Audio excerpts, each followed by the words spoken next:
I'm wondering what the United States is going to do more specifically to set up a permanent infrastructure.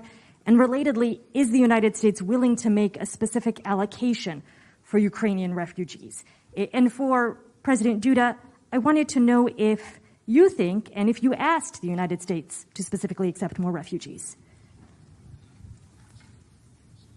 Okay.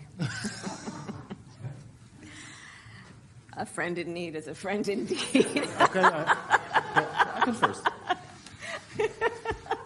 Okay, so that she looks to the president of another country that she's there to reassure, and then starts giggling like a fool. It's been a rough few days, maybe months, for Vice President Kamala Harris, and two viral videos just this week that are downright cringeworthy are sending the right into a frenzy. So I will say what I know we all say, and I will say over and over again.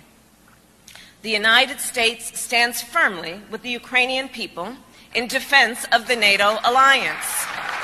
In a speech in Poland a few days ago, the vice president seemed unclear on articulating whether or not Ukraine is in NATO. Obviously, it's not, and the latest reports suggest that it has dropped its bid for consideration in the bloc. Some liberals are taking her side, saying that this is a right-wing lie, but she said that, quote, "What I will say over and over again is that the United States stands firmly with the Ukrainian people in defense of the NATO alliance." And I'm not gonna lie, this quote doesn't inspire confidence in the VP's messaging skills, which seems to be a problem across the board for her. CNN, however, leapt to her defense, saying that she basically is echoing the words American officials have always used to affirm their commitment to the alliance's collective defense. But earlier in her Eastern European visit, Kamala had a misstep that was a bit more glaring, with critics on both sides displaying a profound sense of discomfort. The reporter asked, quote, if the United States is willing to make a specific allocation for Ukrainian refugees. Harris and Duda looked